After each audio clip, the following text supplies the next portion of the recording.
So yeah, I decided to make a spoiler review for Tomb Raider, a film which I enjoyed and I saw the promise of, but a number of other people have not, to put it kindly. It almost seems as if a number of people want this movie to fail. What's up with that? And it seems to be partially driven by the fact that Alicia Vikander has created a more female-friendly version of Lara Croft than Angelina Jolie did. The criticisms of Alicia Vikander's physical appearance, I think, have been unfortunate. But anyway, the reason I decided to make a spoiler review is for totally selfish reasons. Because there are two things in particular that I really liked about the movie that I couldn't discuss in my regular review because part of the fun is discovering them within the movie. So I wanted to talk to you about it, so thus this entire episode. And we'll talk about some other stuff as well. I'm going to do a legit spoiler review.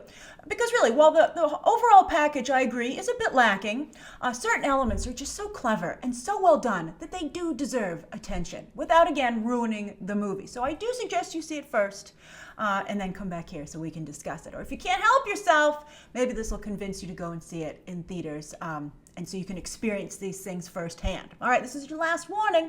I'm going to go into major spoilers now. Okay, so the first thing is that Lara's dad was alive, but then he died. Oh, I'm not gonna lie, I was sad he didn't make it out of the tomb. I was like, oh, we went all this way to get him. But at least I got to say goodbye this time, right? And also, he's able to prove to Lara that Trinity is an enemy worth fighting and that only the Croft family can do it. Really? They didn't convince me of that one so much. I guess we'll talk about how it's actually Trinity is within her father's company, right? And now her company. So I guess that's partially why they have to do it. But they could also always call the feds, or the UK, MI6, right? That's your version of the feds, right? Is that internal affairs, or is that? I think MI6 might be your international, maybe Scotland Yard. Anyway, it's a movie. I was fine with it. All right, so. I did think it was a nice touch that when, she discovered him, he's like, wow, some chick just killed somebody in the woods. My mind's playing crazy tricks on me.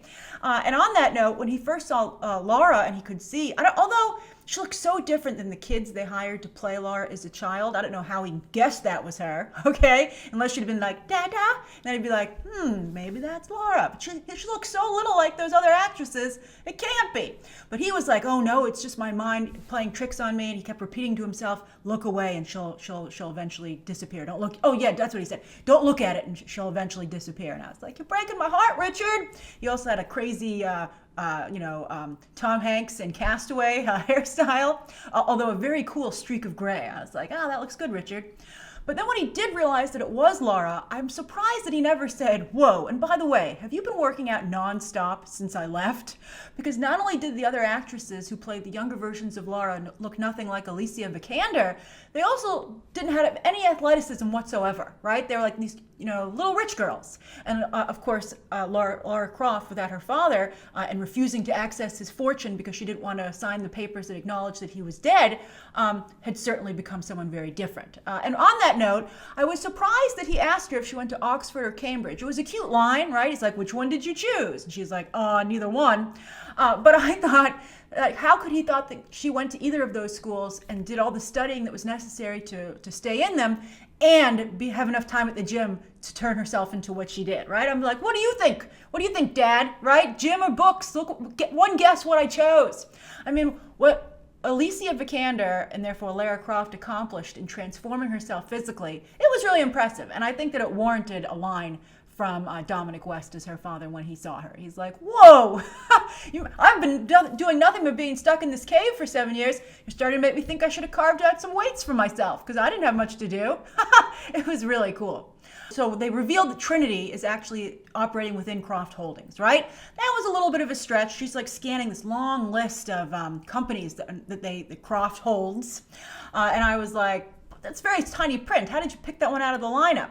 But still, I thought it worked for me. It worked for me. And also because at that point I was already like, let's go for the sequel. What are you going to do? And I knew that Kristen Scott Thomas was evil, by the way. I'm glad that her role will be meatier if they do make a sequel. But as soon as she left the conference room after Lara had signed, a smile dropped from her face. She was like, I'm done having to pretend to be a nice person now. Those papers are signed, damn it. And so I that must have been intentional because Kristen Scott Thomas is a good actress, or at least that was her image back in the day. She's from English Patient fame, and for also those of you who in reruns have seen the famous Seinfeld episode about Elaine hating that movie. That's how I will forever think of the English Patient after having seen that episode of Seinfeld. Although I did see it recently, so maybe that's why it's fresh in my mind. Also, though, speaking of Kristen Scott Thomas, how did Richard not recognize that in that surveillance photo of the head of Trinity, that wasn't the person he worked with? I mean, it's not one of those like silhouettes, right? And they're like, oh, we can barely make out who it is. I'm like, that's clearly Kristen Scott Thomas from behind. He's like, I don't think I walk behind that woman all the time to the elevator or when we're going to meetings. I mean, it seemed really obvious to me. But I did think that the tease was well done, although I only noticed that front company for Trinity's logo on the side of the crate, because they were real obvious about that. So I appreciated them once Lara connected the dots, that they showed me everywhere else in the movie that logo showed up, because I missed it every other time. I totally missed it. If I were Lara, I'd be like, oh, these companies look good to me. Dum-de-dum. See you later, Kristen Scott Thomas. That'd be a very different movie. So you might be like, Grace, you've been making fun of this movie a lot. Did you like it? I did. I really, really enjoyed it. I wouldn't go so far as to say I loved it, but again, I think seeing its future potential is a big part of how I would describe it. And I thought Alicia Vikander's performance was amazing. So on that note, the three things that I really liked about this movie are Alicia Vikander's performance, the action scenes, and also the whole Tomb experience at the end. I really want to talk about that. But first, let's talk about Alicia Vikander as Lara Croft. By the way, if you can't wait to talk about the Tomb sequence either, there are chapter times down below in the video description, so you can jump around to whatever part of the video that you would like. So Alicia Vikander as Lara Croft, the opposite of a Mary Sue. She makes as many mistakes and funny faces as Harrison Ford as Indiana Jones, and I loved it. Her reactions were particularly good. Everyone knows about the Harrison Ford school of action heroing, and then he makes crazy faces, and he doesn't try and play it cool. He just is cool. I think I saw Nathan Fillion talking about it once. But for some reason, even though everybody knows about it, few people are able to replicate it. I thought Alicia Vikander came close. I think she'll have even more fun with it going forward once Lara gets more accustomed to adventuring. And also, the question is whether or not her dad is still alive won't be in the picture anymore. That's a bit of a downer on any fun day, right? Now, I also really liked her realistic portrayal across the board. I liked that she made it very clear that this was all new to her, that she was just being dropped into this world of mystical intrigue and adventuring.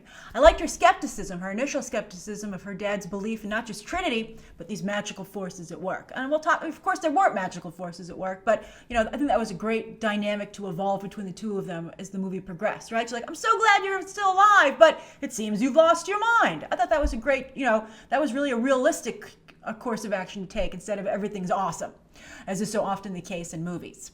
And then also, I thought you could see Alicia Vikander thinking her way out of problems, particularly in the plane. Like, you could see her mind racing. She wasn't like, I got this. She was like, what the heck am I going to do? I better think or I'm going to die. And I was like, I like this. And on that note, she always seemed to feel like she was in actual danger. So often, particularly with female action heroes, if it's not like a horror movie or a twist on horror movies, like let's say the Alien films, I guess that's the thing. Either heroines are terrified, right? Or they're like, really like, oh, they just are a little too cool for school. Like, I'm definitely going to make it. Don't worry about it, right? I like that she was in the middle here. Like you see most male action heroes where she was like, this is bad, but I'm going to think my way out of it because what choice do I have? Now, speaking of what choice does she have, I loved her reaction to her first kill in the jungle at night. Very poorly lit scene. That was an interesting choice. But I guess that's how it looked for Lara. But I thought it was good also that she realistically got the upper hand on a male combatant, right? So often you're like, there's no way she can take him. And she, it was very difficult for her. And you saw that. But she, used her mixed martial arts training, flipped him over into the water and was able to drown him. And it was difficult to do, not just physically, but emotionally. And her emotional response to that very first kill was very sympathetic, feminine, yet still strong. She cried, but she didn't get hysterical, right? She realized she crossed the line, but she also knew that she had no choice. That moment of, I think, self-realization was very cool. And then luckily she saw her dead dad run by and was like, whew, thanks for the distraction, Pops. All right, and then the action scenes. I'd say my favorite was the plane. That plane was really good. They teased the heck out of it in the trailers, but it's still delivered in the movie. Very clever, a lot of peril and believable each step of the way. I loved how she figured out how to cut her ropes, and I loved finding the parachutes. It was realistic how she was at that part of the plane. It was realistic that the parachutes were there, and it was realistic that she was only able to grab one and have to hold on to it for dear life instead of being able to put it on when she fell, right? That was so cool. And she had amazing upper arm strength, so she could hold on to it. Now, I also like the bike race at the beginning. That was a good way to put action at the beginning of the movie, but also helped do exposition for the character, to establish her. It showed that Lara takes calculated risks, that she's not above cheating. Well, they never explain the rules. Like if she got on that truck, let's just say she's open to underhanded behavior if it benefits her, which is an important skill for someone who's an adventurer, right? Walton Goggins ain't gonna play by the rules, and he didn't. Also, she's not infallible. She thinks she sees her dad when she's racing along, and she doesn't look where she's going. And she almost misses like a car door, but then she goes headfirst into a police car, and there's paint everywhere. Because I thought it was a pretty cool, like a little race they put together. And I like the nod to English heritage that she was the fox and the hounds were chasing her. I thought that was cool. And she doesn't win the bet. Loved it. Very important not to make her a Mary Sue. I also really liked her interactions at the gym early on with her fellow female mixed martial artists, who seemed like legit artists, particularly the woman she was in the ring with. That woman was very cool. But the other one that she was talking to was actually Ghost in the upcoming Ant-Man and the Wasp movie. So I'm glad she's got, well, we'll see how many speaking lines she has in that film, but at least more screen time. Or does she? Because she has a mask on in that movie. Hollywood's a tough business. But I would love it if Lara, you don't want to make it too female heavy. The head of Trinity is a woman. We're going to talk about the female legend here in this movie, but I would like her to have a female friend for the whole movie next time. You can still have a male lead like Daniel Wu. I would love to see Daniel Wu come back. But I think it would be nice for her to have a female friend too, because she's such a female-friendly character, the way they've reimagined her. Speaking of Daniel Wu, I would like to touch on him for a moment. I think he did a nice job, although his style of acting, I saw him in an interview afterwards, and he seems Americanized in his everyday, regular behavior, but in the context of this film, he has an acting style that reminds me of when I watch films from China. And I wonder if that's intentional, or maybe just how he learned to act, or what he's doing to appeal to Asian audiences. I've spoken to some of you. I do a weekly radio spot. I'm very happy to be a guest on a show there. I'll put a link down below in the video description to one of the recent appearances in Singapore. And so I've been getting some tweets from people in Singapore, and then others of you who are also in Asia. And the reaction to Daniel Wu apparently has been quite good. So they were right to put him in the movie. So I'm curious, do you notice a difference? Maybe let's not say in his acting, but do we act funny in our films to you? I'm just curious about that. All right, so then the tomb. Oh, the tomb!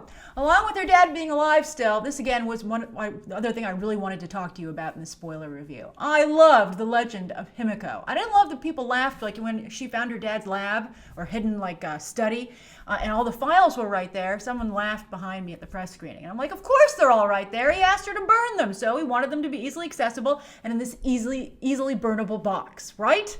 But I thought it was great. I love the ancient Chinese illustrations depicting her as a monster who was able to kill by touch.